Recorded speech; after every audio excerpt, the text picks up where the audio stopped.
Assalamualaikum warahmatullahi wabarakatuh. Perkenalkan, nama saya Alifati Kardana dari kelas 2 SIB dengan NIM 2357301009.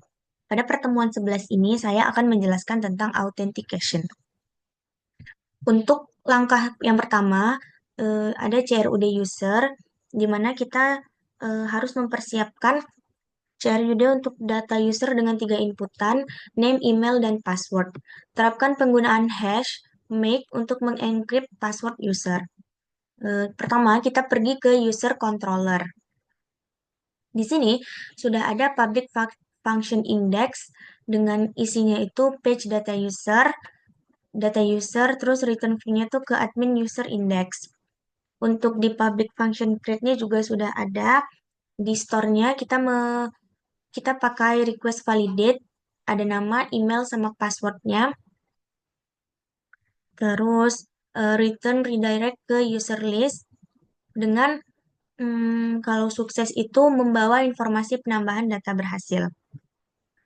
Di function edit juga kita return view-nya ke admin user edit.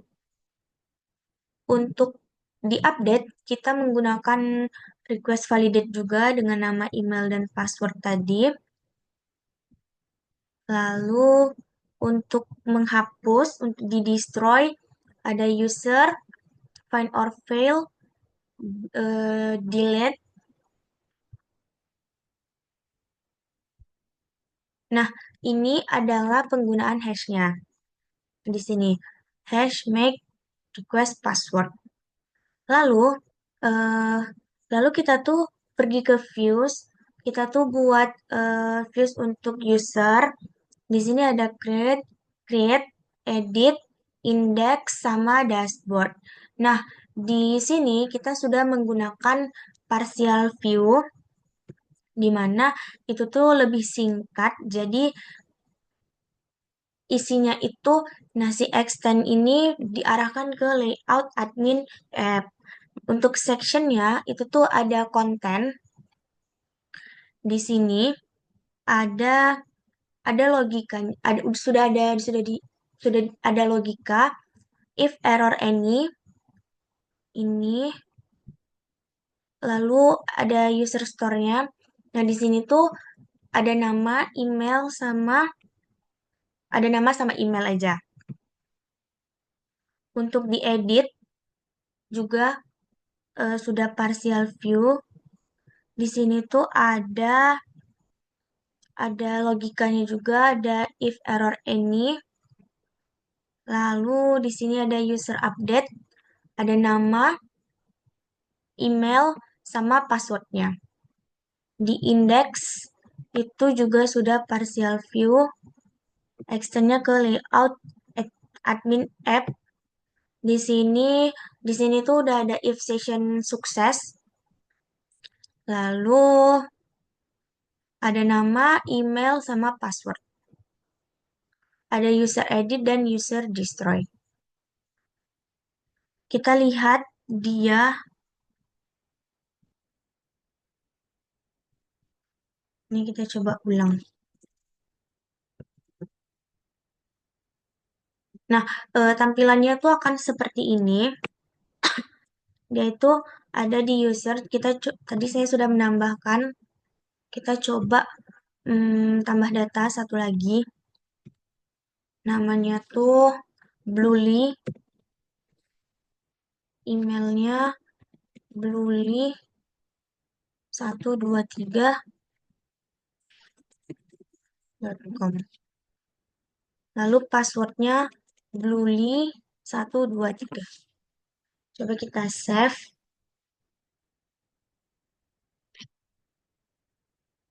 Nah, nanti dia tuh akan ada kayak, nah ini, ada kayak semacam informasi kalau datanya tuh berhasil masuk. Ada tiga data, ada ini. Coba kita hapus salah satu dari mereka. Nah, datanya sudah terhapus. Selanjutnya,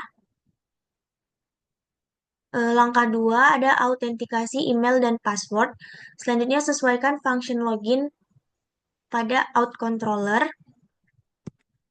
Nah, kita pergi ke out controller.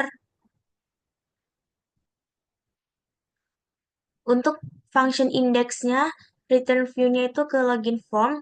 Nah, di sini tuh eh, ada if out check. Ini tuh kayak untuk autentikasinya, return redirect-nya ke halaman login. Kalau dia error, dia kayak ngasih informasi, silakan login. Terus di public function login-nya juga menerapkan request validate, memasukkan email sama password. Di sini tuh untuk pengecekan email dan password menggunakan hash, user where email, request email first, yang ini if user hash, ada hashnya.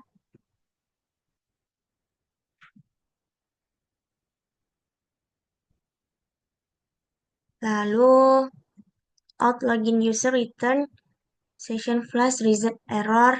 Nah, ada seperti ini. Lalu setelah menerapkan out login, maka session user sudah aktif dan kita dapat memanggil name, email, ataupun ID dari user yang sedang login dengan cara berikut. Langkah 3 untuk logout itu, untuk logout, gunakan kode berikut pada function logout. Ini kita kita pindahin ke sini. Lalu, nih, sediakan tombol logout pada sidebar atau header yang mengarah ke function logout. Nah, selanjutnya untuk langkah 4 itu penerapan outcheck, pengecekan apakah user sudah login dapat menggunakan kode outcheck. Di sini itu tuh ada di outcheck.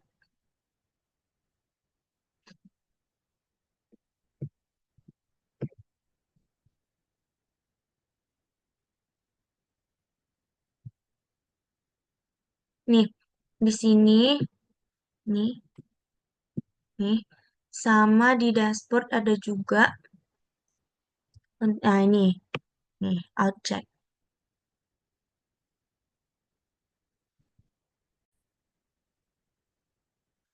Lalu, jika kita ingin mengamankan halaman login agar tidak bisa diakses kembali setelah user login, maka pada out controller di function index dapat menerapkan di function index.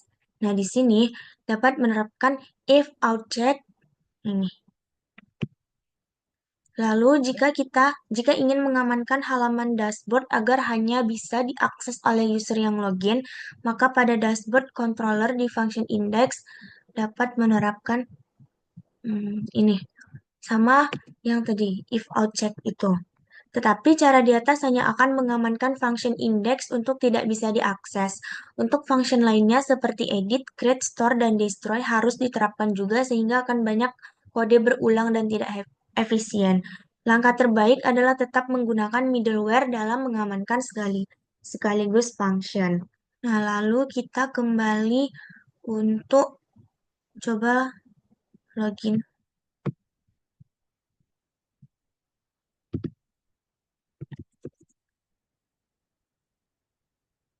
Di sini emailnya itu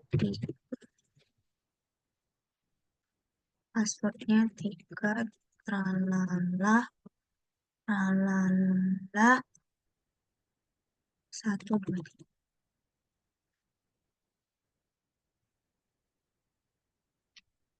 Nah, dia akan pergi ke dashboard dan akan menampilkan pelanggan katalog user ini. Nah, kalau kita klik user, dia akan menampilkan data usernya yang sudah berapa kali login. Lalu, untuk logout-nya, kita ke sini. Di sini kita klik yang logout ini. Nah, dia tuh akan mengarahkan untuk pergi ke login yang awal. Jadi setelah kita log out, kita login lagi. Seperti itu. Terima kasih. Sekian dari saya. Wassalamualaikum warahmatullahi wabarakatuh.